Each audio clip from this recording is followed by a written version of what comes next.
Hello everyone, welcome back to the channel. तो आज का हमारा क्वेश्चन नंबर है लीड कोड का 2523, closest prime numbers in range. Medium level marked है लेकिन बहुत इजी है। ठीक है। बेसिकली इस क्वेश्चन में हो क्या रहा है, इस क्वेश्चन में हमें दो पॉजिटिव इंटीजर्स दे रखे होंगे, लेफ्ट और राइट। ठीक है। और हमें क्या करना है, लेफ्ट और राइट को यूज करके दो इंटीजर्स लेने हैं, num1 और num2, इस रेंज में से ही। ठीक है। इसकी कुछ कंडीशन दे रखी है कि जो आपका लेफ्ट है वो या तो num1 के बराबर हो। num1 वो है जो हम उठाएंगे, मतलब जो हम अपने आंसर में रिटर्न करने वाले हैं। ठीक है। जो नम1 है या तो वो लेफ्ट के बराबर हो या उससे छोटा हो, और नम1 जो है वो num2 से छोटा होना चाहिए, और जो num2 होगा वो या तो राइट के बराबर होगा या राइट से छोटा होगा। बेसिकली इसका मतलब कुछ नहीं है, इसका मतलब ये है कि लेफ्ट और राइट ना आपकी एक रेंज दे रखी है नंबर्स की, जिनके बीच से आपको num1 और num2 उठाने हैं। और जो आपका num1 है, मतलब लेफ्ट और राइट इंक्लूसिव है, ये इक्वल्स टू का मतलब है ना, यहाँ पे लेस देन इक्वल्स टू दे रखा है num1, तो इसका मतलब ये है कि लेफ्ट जो है आपका इंक्लूसिव है आपकी रेंज में, और राइट भी आपका इंक्लूसिव है आपकी रेंज में। ठीक है। तो और अच्छा, इसमें क्या है, जो हम नंबर्स उठा रहे हैं ना वो प्राइम नंबर्स होने चाहिए। मेन क्वेश्चन है प्राइम नंबर्स का ही है। ठीक है। प्राइम नंबर्स होने चाहिए, और जो हमें तीसरी चीज दे रखी है वो दे रखा है कि हमें नंबर और num2 ऐसे नंबर उठाने हैं कि num2 माइनस num1 जब मैं करूँ, मतलब प्राइम नंबर से ऐसा है मैं सारे पेयर जनरेट कर लूंगा। एग्जाम्पल के साथ देखते हैं इसको, एक काम करते हैं। ठीक है। जैसे यहाँ पे हमें लेफ्ट और 19 दे रखा है, लेफ्ट 10 दे रखा है और राइट 19 दे रखा है। तो ठीक है, मैंने क्या करा, 10 और 19 में जितने भी प्राइम नंबर्स है सारे निकाल लिए। ये आ गया 11, 13, 17 और 19। ठीक है। अब मैं सबके पेयर बना के देखूंगा कि किन दोनों के बीच में डिफरेंस जो है वो सबसे मिनिमम है। या देखो 11 और 13, देखो पेयर जो मिनिमम होगा, एक चीज ध्यान रखना, पेयर जो मिनिमम होगा होगा तो एडजेसेंट वालों में ही। एडजेसेंट मतलब साथ साथ वालों में, मतलब ये तो हो नहीं सकता कि 11 और 17 का पेयर बन गया। बनेगा या तो 11 13 का, या 13 17 का, या 17 19 का। ठीक है। होगा तो आसपास वाले ही ना। ऐसा तो है नहीं 11 छोड़ के 17 का देखोगे तो भाई 6 का गैप है, वो तो हो ही नहीं सकता। होगा आसपास वालों में ही। देख लो सबसे यहाँ पे मिनिमम गैप किसके बीच में, 11 13 के बीच में 2 का गैप है, 13 17 में 4 का है, 17 19 में फिर से 2 का है। दो पेयर ऐसे हैं जिनमें दो दो का गैप है, 11 13 और आपका 17 और 19। ऐसी कंडीशन में हमें क्या करना है, हमें वो पेयर रिटर्न करना है जिसका नंबर सबसे छोटा हो। ठीक है। नंबर यहाँ पे 11 छोटा है, तो हम कौन सा पेयर रिटर्न करेंगे, यहाँ से 11 और 13 रिटर्न करेंगे। ठीक है। अब दूसरा एग्जांपल देखते हैं। दूसरे एग्जांपल में क्या है, लेफ्ट हमें 4 दे रखा है, राइट हमें 6 दे रखा है। ठीक है। 4 और 6 के बीच में पहली बात तो केवल एक ही प्राइम नंबर आएगा। अब जब प्राइम नंबर ही एक आया, हमें तो मिनिमम दो चाहिए, तभी तो हम ये कुछ इस तरीके से अपने रिजल्ट में दो एलिमेंट्स रिटर्न करेंगे। जब हमारा रिजल्ट में एलिमेंट ही एक बन रहा है तो इसका मतलब है कि कोई हमारा वैलिड पेयर बन ही नहीं सकता। ठीक है। तो हम यहाँ से क्या रिटर्न कर देंगे, -1 हम यहाँ से रिटर्न कर देंगे। ठीक है। अब अगली चीज हम इसकी डिस्कस करते हैं, अप्रोच। ठीक है, चलो आगे चलते हैं अब। हाँ जी, तो अपनी पहली अप्रोच की डिस्कस करते हैं। पहली अप्रोच देखो हमारी बिल्कुल ब्रूट फोर्स होने वाली है। जैसे-जैसे क्वेश्चन हमसे कहेगा हम वैसे-वैसे करते जाएँगे। ठीक है? सो बेसिकली क्वेश्चन में हमें क्या है, रेंज दे रखी है, लेफ्ट दे रखा है 11 और राइट दे रखा है 19। तो हमारा सबसे पहला स्टेप होगा कि इनके बीच में सबसे पहले प्राइम नंबर्स कैलकुलेट करा लो। क्यों? क्योंकि हमारे जो नम 1 और नम 2 हैं वो हमें प्राइम नंबर्स होने चाहिए जो हम रिटर्न करने वाले हैं। ठीक है? क्या-क्या प्राइम नंबर हो जाएँगे? एक आ जाएगा आपका 11 आ जाएगा, एक आ जाएगा आपका 13 आ जाएगा, एक आ जाएगा आपका 17, एक आ जाएगा आपका 19। चलो प्राइम नंबर का कोड तो आपको वैसे भी आता ही होगा, इसका एक्सप्लेन करने की ज़रूरत भी नहीं है। ठीक है, अब आता है सेकंड स्टेप। सेकंड स्टेप में हम क्या करेंगे, हम इनमें पेयर्स बनाएँगे और मिनिमम डिफरेंस कैलकुलेट कराएँगे। मैंने आपको पीछे ही बताया था कि देखो पेयर का साफ सीधा सा फंडा है कि यार देखो मिनिमम डिफरेंस जो भी होगा, वो होगा तो अगल-बगल वालों में ही। ठीक है, अगल-बगल वालों में। ये तो है नहीं कि 11 का पेयर जो है वो 17 के साथ पॉसिबल है। क्यों? इन दोनों के बीच में 6 का गैप है, इससे कम तो ऑफ कोर्स सी बात है कि आस-पास वालों में कम गैप होगा। ठीक है।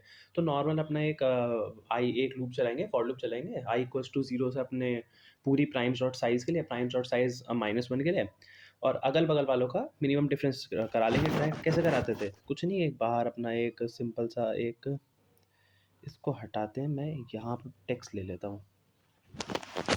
ठीक है, साफ-सीधी बात है, अपना एक नॉर्मल मिनडिफ नाम का हम एक वेरिएबल ले लेते हैं। ठीक है, मिनडिफ, मिनडिफ, ठीक है, अपना एक वेरिएबल ले लेंगे। अब देखो ट्रैक कराते जाएंगे। क्या चेक कराऊंगा लूप में, i+1 माइनस आई। ठीक है, इनिशियली काम करते हैं, पहले मिनिमम डिफ को हम बड़ा नंबर ले लेते हैं, कोई बहुत बड़ा नंबर, इन्फिनिटी ले लेते हैं। ठीक है, अब ठीक है। ठीक है, तो मैं क्या करूँगा, 13 को चेक कराऊंगा किससे, 11 से। कितना गैप है, 2।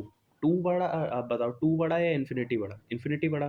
तो मैं क्या करूँगा, अपने मिनिमम डिफरेंस को अपडेट करके इन्फिनिटी से 2 कर दूंगा। ठीक है। अगला पेयर क्या आएगा मेरा 13 और 17, कितने का गैप है, 4 का। 2 बड़ा या 4 बड़ा, 4 बड़ा है तो यहाँ 2 का 2 ही रहेगा, हमें मिनिमम डिफरेंस चाहिए। फिर आया हमारा पेयर 19 और 17, इनके बीच में भी क्या है, मिनिमम डिफरेंस 2 का है। ठीक है। तो अब हम अपडेट, बात ये आएगी कि देखो जिसका नंबर छोटा होगा, यहाँ नंबर हमारा 11 है। ठीक है, इस पेयर में हमारा नंबर 11 था, नम टू 13 था। इस पेयर में हमारा नंबर 17 है और नम टू 19 है। यहाँ पे नंबर किसका छोटा है, 11 छोटा है ना हमारा 17 से। तो हम कौन सा वाला पेयर रिटर्न करेंगे, अपना 11 और 13 वाला पेयर रिटर्न करेंगे। ठीक है, तो हम नॉर्मल एक न्यू इंट करके एक एरे बना लेंगे, उसमें अपना डाल देंगे नंबर 11 और num2 डाल देंगे 13 और इसको रिटर्न मार देंगे। बस इतना ही काम था। ठीक है, अब फटाफट से इसका कोड कर लेते हैं, उसके बाद अपनी अप्रोच 2 डिस्कस करेंगे। अप्रोच 2 थोड़ी सी कॉम्प्लेक्स तो होगी क्योंकि अब वो थोड़ी ऑप्टिमाइज्ड है। ठीक है, तो पहले इस वाले को कोड करते हैं फटाफट से। चलो तो फटाफट से अपनी पहली अप्रोच को कोड कर लेते हैं। ठीक है, मैंने क्या बोला था, हमारा सबसे पहला काम क्या होगा, एक सेकेंड। हाँ, हमारा सबसे पहला काम क्या होगा, हम क्या करेंगे, अपने प्राइम नंबर्स को कैलकुलेट कर लेंगे। तो अपने सारे प्राइम नंबर्स को स्टोर करने के लिए एक एरे लिस्ट बना लेते हैं।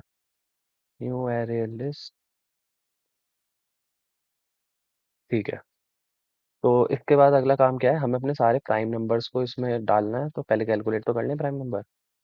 आई हमारा चलेगा लेफ्ट से, प्राइम नंबर की रेंज लिख रहा हूँ ये मैं बस, और आई जब तक मेरा छोटा है या बराबर हो जाए राइट के।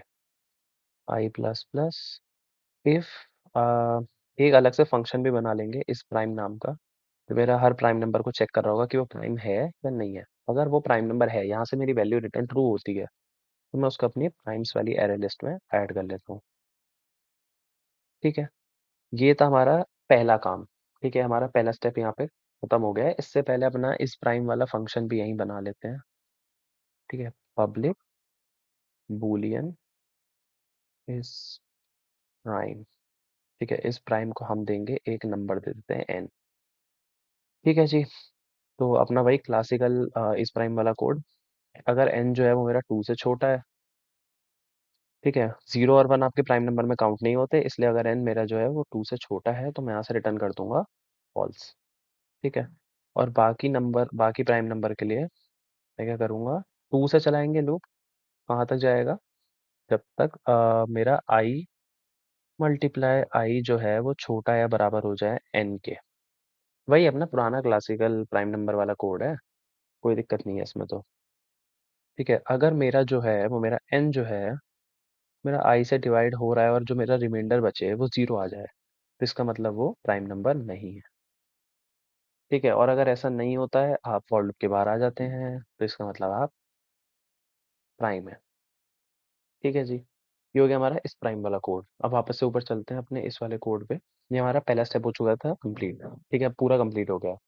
ठीक है, अच्छा एक हमें ना कंडीशन दे रखी है कि अगर कोई भी पेयर एग्जिस्ट ही ना करे। कब हो रहा था, जब हो सकता है कि मेरा जब मैं प्राइम नंबर कैलकुलेट कर रहा हूँ सारे, अगर मेरे प्राइम नंबर वाली एरे लिस्ट में 2 एलिमेंट भी नहीं है, तो पेयर पॉसिबल ही नहीं है, मिनिमम पेयर तो 2 का बनेगा ना। तो यहाँ से आप क्या करो, एक एरे लिस्ट यहाँ पे बनाओ। ओ, एरे लिस्ट कह रहा हूँ, एक एरे बनाओ और उसमें रिटर्न कर दो अपना -1 कॉमा -1। ठीक है, कि वैलिड पेयर्स ही नहीं है तो बनेगा कैसे। ठीक है जी, इतना काम भी हो गया। अब इसके बाद आता है हमने जो अपना काम करा था, मिनिमम डिफरेंस निकालने वाला काम, हमारा स्टेप 2। मैंने इसको इनिशियली इन्फिनिटी माना था, मैक्स वैल्यू। ठीक है, एक अपना रिजल्ट नाम का एरे बना लेते हैं जो हम रिटर्न करने वाले हैं। साइज इसका 2 ही होगा, num1 और num2 आएंगे जिसमें। ठीक है, अपना फॉर लूप चलेगा, वही बताया था, i इक्वल्स टू 0 से जाएगा जब तक i मेरा प्राइम्स प्राइम्स डॉट साइज -1 से छोटा होगा। यहाँ से हम i प्लस प्लस कर देंगे। ठीक है जी। ठीक है, तो अब यहाँ से क्या होगा, हर स्टेप पे मेरा डिफरेंस कैलकुलेट होगा। ठीक है, डिफरेंस में क्या आएगा मेरा, प्राइम से मैं गेट कराऊंगा i+1 minus primes dot get I. Adjacent वालों के बीच में डिफरेंस निकालूंगा, और अगर मेरा डिफरेंस जो है वो किसी पॉइंट पे मेरे मिनिमम डिफरेंस से कम आ जाए। ठीक है, मिन डिफ यही लिया ना, हाँ मिन डिफ। ऐसा हो जाए तो आप क्या करो, मिन डिफ को अपडेट करके मेरा डिफ बना दो। और मेरे रिजल्ट ऑफ 0 में आप स्टोर कर दो प्राइम्स डॉट गेट आई। ठीक है। और सिमिलरली दूसरी जगह पे आप फुलफिल कर दो a+1। यही मेरा पेयर है। ठीक है। इतना काम होने के बाद हम सिंपली यहाँ से लूप से बाहर आएंगे और रिटर्न कर देंगे मेरा रिजल्ट। बस इतना ही काम था। इसको रन करते हैं। एक्सेप्टेड सबमिट करके देखते हैं।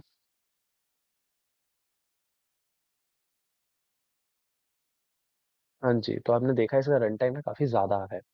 तो अगली अप्रोच जो होगी वो इसकी थोड़ी-सी ऑप्टिमाइज़्ड वर्ज़न होगी। उसमें हम एक सीव एल्गोरिथम करके होती है, सीव ऑफ एर्थोस्थीनियस समथिंग लाइक दैट।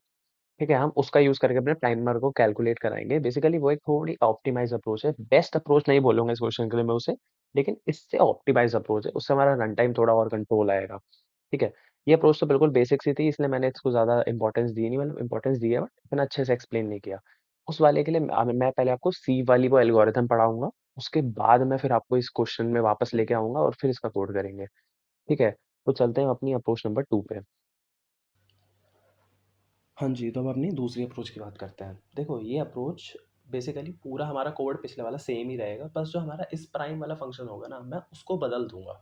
ठीक है? इस प्राइम की जगह ना मैं एक फंक्शन बनाऊँगा सीव नाम का, ठीक है? जो मेरा एक बूलियन एरर रिटर्न कर रहा होगा। आगे कोड जब मैं लिखूँगा तब ये चीज़ आपको समझ में आएगी। फिलहाल हम बस सीव ऑफ ए एटोस्थीनिस जो भी हमारे एल्गोरिथम है इसकी बात करेंगे। ठीक है? बेसिकली एल्गोरिथम क्या स्पेसिफिकली हमारा होता है जो प्राइम नंबर्स को हम कैलकुलेट करते हैं ना, ये उसको ऑप्टिमाइज़ करने के लिए होता है। अच्छा कैसे ऑप्टिमाइज़ करता है?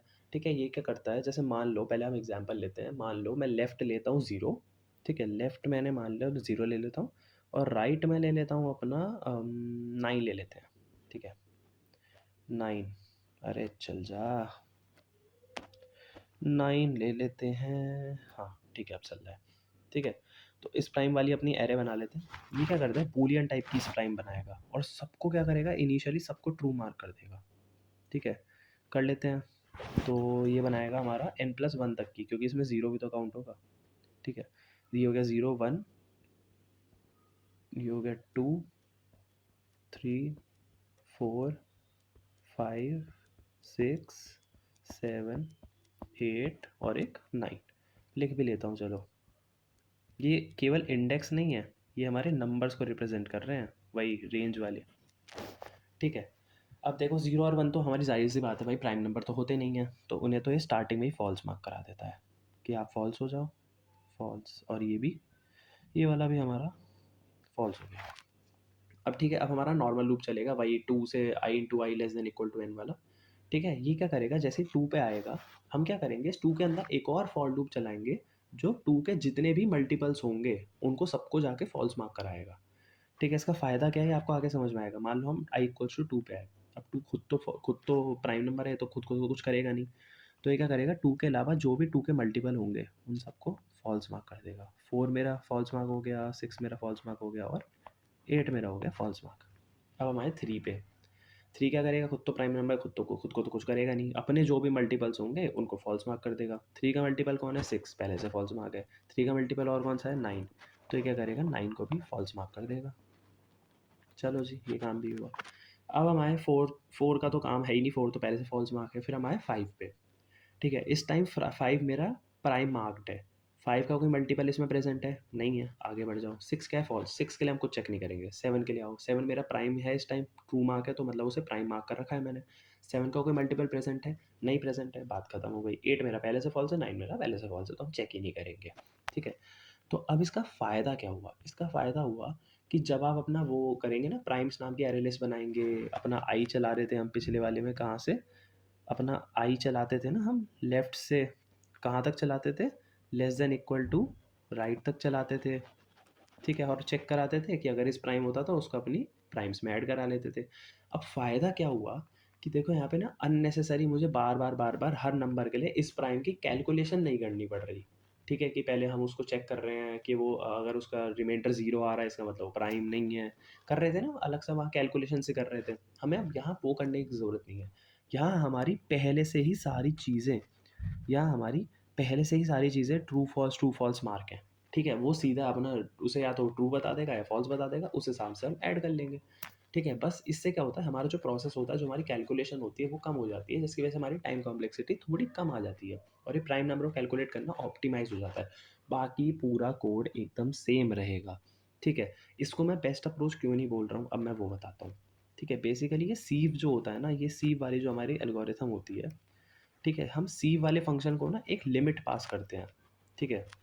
लिमिट से मेरा मतलब है मैं केवल उसे राइट पास करूँगा। अरे यार ये हट जा, इसको पूरे को ही हटा देते हैं चलिए। मैं क्या करूँगा, अपने सी वाले फंक्शन में ना एक लिमिट पास करूँगा हमारी राइट। तो मेरा सी वाला फंक्शन क्या करता है, जो रेंज हर बार वो बनाएगा ज़ीरो से राइट तक की। ठीक है? यहाँ पे वो जो हमारी जो बूलियन एरे से कैलकुलेट हो रही थी, ये ज़ीरो से राइट तक चेक करेगा। ठीक है? बस यही इसका छोटा-सा ड्रॉबैक है, इसलिए मैं इसे बेस्ट अप्रोच नहीं बोल रहा, क्योंकि कायदे में इसे लेफ्ट से राइट तक के प्राइम नंबर निकालने चाहिए। ठीक है? बस यही एक रीज़न है जो सीव इस केस में हल्का-सा ड्रॉबैक मारती है, लेकिन पिछली वाली अप्रोच से फ़ार बेटर है, कहीं कंपनी में भी बताओगे तो कोई प्रॉब्लम नहीं आएगी। ठीक है? तो अब फटाफट से इस अप्रोच को भी कोड कर लेते हैं। ठीक है? चलो स्क्रीन पे चलते हैं। हाँ जी, तो चलो वापस से अपना कोड शुरू करते हैं। तो एक काम करते हैं, सी वाली हमने नई चीज़ पढ़ी है ना, तो मैं क्या करता हूँ, पहले सी वाली फंक्शन ले लेता हूँ। ठीक है? अच्छा, क्या रिटर्न करेगा मेरा सीव? एक बूलियन एरे रिटर्न करेगा। ठीक है? इस प्राइम नाम की, जो हमने पहली बात कर ली थी। फंक्शन का नाम दे ही देते हैं सीव, और इसमें मैं अपनी लिमिट पास कर देता हूँ। मेरी लिमिट क्या है? मेरे को राइट तक के प्राइम नंबर्स का बूलियन एरे चाहिए। ठीक है? तो हम यहाँ पे क्या करते हैं, एक बूलियन एरे बना लेते हैं। इस प्राइम नाम की बना लेते हैं। इस प्राइम, इस prime, new Boolean, new Boolean. Size इसका क्या दें? इसका साइज हम दे देते हैं वही राइट से एक ज्यादा, क्योंकि जीरो भी काउंट करता है ना ये। इंडेक्सिंग तो जीरो से ही स्टार्ट होगी। और इनिशियली मैं क्या कराता था, सब में ट्रू फिल करा देता था। तो एरेज डॉट फिल इस प्राइम में आप हर जगह ट्रू मांग कर दो। ठीक है जी। अब हम क्या करते थे, वापस जाते हैं अपनी इस प्राइम पे, और उसके जीरो इंडेक्स को, मतलब जीरो वाले नंबर को, और हमारे वन वाले नंबर को, दोनों को फॉल्स मार्क करा देते हैं कि भाई टू से छोटे वाले नंबर, एक सेकेंड, इसे हटाते हैं पहले। टू से छोटे वाले नंबर हमारे वैसे भी प्राइम नहीं होते। ठीक है? तो इसे अब आते हैं नीचे, वही अपना क्लासिकल फॉर लूप, वो जो हमारा प्राइम नंबर वाला होता था। आई इंटू आई जब तक छोटा है या बराबर है मेरा एन से, तब तक आप आई को आगे बढ़ा। ठीक है? अब अगर मेरा इस प्राइम में, अगर मेरा इस प्राइम में जो आई है वो ट्रू मार्क्ड है, तो ही मैं उसके मल्टीपल्स को फॉल्स मार्क कराऊंगा। ठीक है? तो फॉर इन जे मेरा कहाँ से चलेगा? जे मेरा चलेगा सबसे पहले आई इंटू आई से चलना स्टार्ट होगा। ठीक है? आई इंटू आई से क्यों चलना स्टार्ट होगा? अरे यार, आप ड्राई रन करके देख लो कि देखो, मान लो 1 2 3 4 5 6 था, जीरो और वन तो हट गया। ठीक है? अब आए टू पे, टू क्या करेगा? टू इंटू टू से फॉल्स मार्क कराना स्टार्ट करेगा, तो टू इंटू टू फोर हो गया। ठीक है? तो अब जैसे हमारा थ्री था, थ्री का देखो, हमने थ्री कहाँ से, थ्री का कहाँ हमने फॉल्स मार्क कराया था? सीधे नाइन को मार्क कराया था। क्यों? क्योंकि जो हमारा सिक्स था वो पहले से टू ने हमारा फॉल्स मार्क करा दिया था। उस चीज को ऑप्टिमाइज करने के लिए जे हम कहाँ से स्टार्ट करते हैं? आई इंटू आई से स्टार्ट करेंगे, ना कि आई से। ठीक है? तो जे मेरा, अच्छा, जे मेरा कहाँ तक जाएगा? जे मेरा जब तक लेस देन इक्वल टू है हमारा राइट, राइट तक जाएगा। और जे हर बार कितना बढ़ेगा? जे प्लस इक्वल्स टू आई। मतलब टू से स्टार्ट हुआ तो फोर पे था, मतलब अगर मेरा आई टू था तो जे मेरा फोर हो गया। और जे अगली बार कितना बढ़ेगा? जे प्लस टू, मतलब फोर से सिक्स हो गया, फिर सिक्स प्लस टू, फिर एट हो गया, फिर एट प्लस टू टेन हो गया। ऐसे करके वो सबको फॉल्स मार्क कराता हो जाएगा। ठीक है? तो इन नंबर्स को मैं क्या करूंगा, फॉल्स मार्क कर देता था। इस प्राइम जे वाले को, सबको फॉल्स मार्क कर दूंगा, क्योंकि ये सब हमारे नंबर के मल्टीपल्स हैं। ठीक है जी। अगर आप इस फॉर लूप के बाहर आ गए, तो इसका मतलब जाहिर सी बात है, ट्रू तो हमने पहले से मार्क करा ही रखा है। तो हमें इस फंक्शन से कुछ नहीं रिटर्न करना, बस हम अपनी एरे रिटर्न करेंगे यहाँ से, बूलियन एरे इस प्राइम वाली। ठीक है? इतना काम हो गया। अब आते हैं अपने नॉर्मल वाले फंक्शन पे। सबसे पहले भैया आप क्या करो कि इस प्राइम वाली बूलियन एरे को एक्सेस कर लो, जो हमने बनाई थी सीव में। यहीं से तो हम सीव में अपनी राइट पास करेंगे, राइट। तो हमारी बूलियन एरे यहाँ आ गई जो हमारा सी रिटर्न करेगा। ठीक है, अब हमारा बिल्कुल सेम काम होगा पिछले वाले कोड जैसा। एक लिस्ट बनाई इंटीजर नाम की, प्राइम्स नाम की ले लेते हैं सेम उसके जैसे, न्यू एरे लिस्ट। ठीक है, अब अपना भाई फॉर लूप चलेगा, range i equals to left से लेके जब तक मेरा आई जो है वो छोटा है या बराबर है राइट के, आई प्लस प्लस। और इफ इज प्राइम, देखो कोड मेरा सेम है, यहाँ पे भी मैं वही चेक करा रहा हूँ, अगर प्राइम, अगर वो इस प्राइम है तो मैं उसको अपने प्राइम्स में ऐड कर लूंगा। बस फर्क कहाँ आया, इस प्राइम में ऊपर उस पिछले वाले कोड में हम कैलकुलेशन ही करते थे। ठीक है, यहाँ पर फालतू कैलकुलेशन करने की भी जरूरत नहीं है, वो पहले से ट्रू फॉल्स अपना सारा काम पहले से मार्क करके रखा है, मुझे बस ट्रू या फॉल्स बता देगा। ठीक है, अब अपनी वही बेस कंडीशन जो हमें क्वेश्चन में दे रखी है कि अगर मेरी प्राइम्स का साइज जो है, अगर वो मेरा 2 से छोटा हो या 2 से कम हो, ठीक है, तो यहाँ से आप सीधा सीधा एक नई एरे बनाओ, न्यू एंड वैल्यूज उसमें डालो -1, कॉमा -1, और उसको रिटर्न मार दो। ठीक है, अगर ऐसा नहीं है तो हम क्या करते थे, मिनिमम डिफरेंस निकालते थे। मिनिमम डिफरेंस हम इनिशियली लेते हैं इन्फिनिटी मैक्स वैल्यू। ठीक है, वही सेम काम हो रहा है पिछले वाले जैसा, एक अपना रिजल्ट नाम का एरे ले लेते हैं जो हमें रिटर्न करना है यहाँ से, न्यू एंड रिजल्ट का साइज हमारा आएगा 2। बस अपना फॉर लूप चलेगा, इन आई इक्वल्स टू 0 से जाएगा हमारा कहाँ तक, I is less than primes dot size -1 तक, और यहाँ से हम आई प्लस प्लस। ठीक है, और यहाँ से हम क्या करेंगे, अपना डिफरेंस कैलकुलेट करते थे हर स्टेप पे। डिफरेंस कैसे निकलता था, primes dot get i+1 minus primes dot get I. ठीक है, अगर जो मेरा डिफरेंस है, अगर वो मेरा छोटा आ जाता है मिनिमम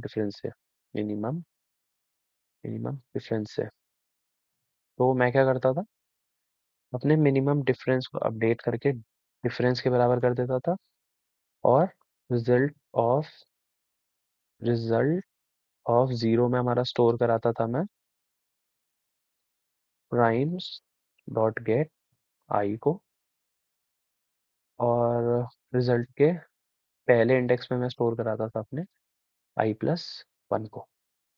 ठीक है, इतना काम ये तो बिल्कुल सेम काम है हमारे पिछले कोड जैसा। यहाँ से मैं रिटर्न कर दूंगा रिजल्ट, रिटर्न रिजल्ट, रन कराते हैं। कहाँ गड़बड़ हुई, अच्छा एक कॉमा लगा दिया मैंने गलती से, ये कॉमा आ गया है इसको। ठीक है,